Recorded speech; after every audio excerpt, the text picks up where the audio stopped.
नमस्ते दोस्तों, आज इस वीडियो में हम बात करेंगे गौरव तिवारी के बारे में, जो कि एक पैरानॉर्मल इन्वेस्टिगेटर थे।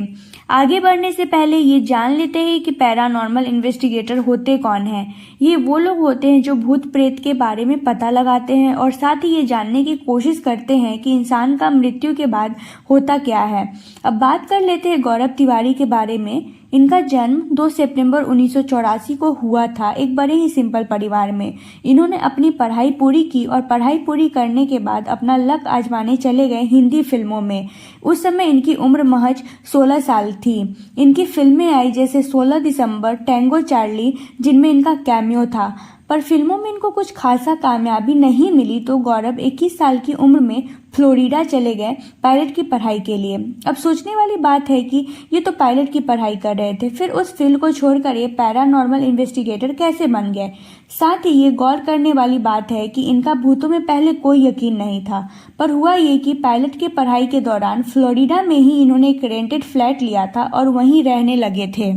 लेकिन उस फ्लैट में इनके साथ कुछ अजीब घटनाएं हुई, जैसे रात को अजीब अजीब आवाजें आना, किसी का रोना और फील करना कि रूम में कोई मौजूद है। फिर गौरव ने पड़ोसियों से पता लगाया इस बारे में तो पता चला कि उसी फ्लैट में एक बच्ची की मौत हो चुकी है और वहां उसकी आत्मा रहती है। इस घटना के बाद गौरव की जिज्ञासा ने उनको पायलट की पढ़ाई छोड़ने पर मजबूर कर दिया और ये पैरानॉर्मल इन्वेस्टिगेटर बनकर भूत प्रेतों के बारे में जानने लग गए। फिर अमेरिका में ही इन्होंने इस फील्ड से रिलेटेड ऑर्गेनाइजेशन भी ज्वाइन कर लिया और वहां कुछ सालों तक काम भी किया।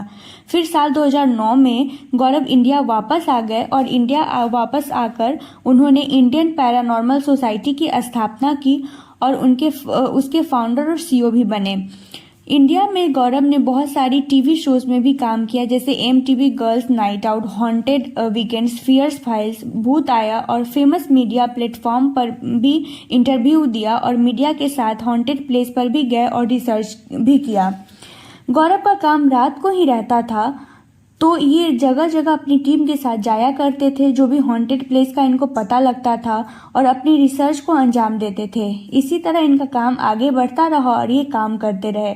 फिर 7 जुलाई 2016 को 32 साल की उम्र में ही इनकी मौत हो गई। फिर इसमें पुलिस इन्वॉल्व हुई और केस की जांच करने लगी।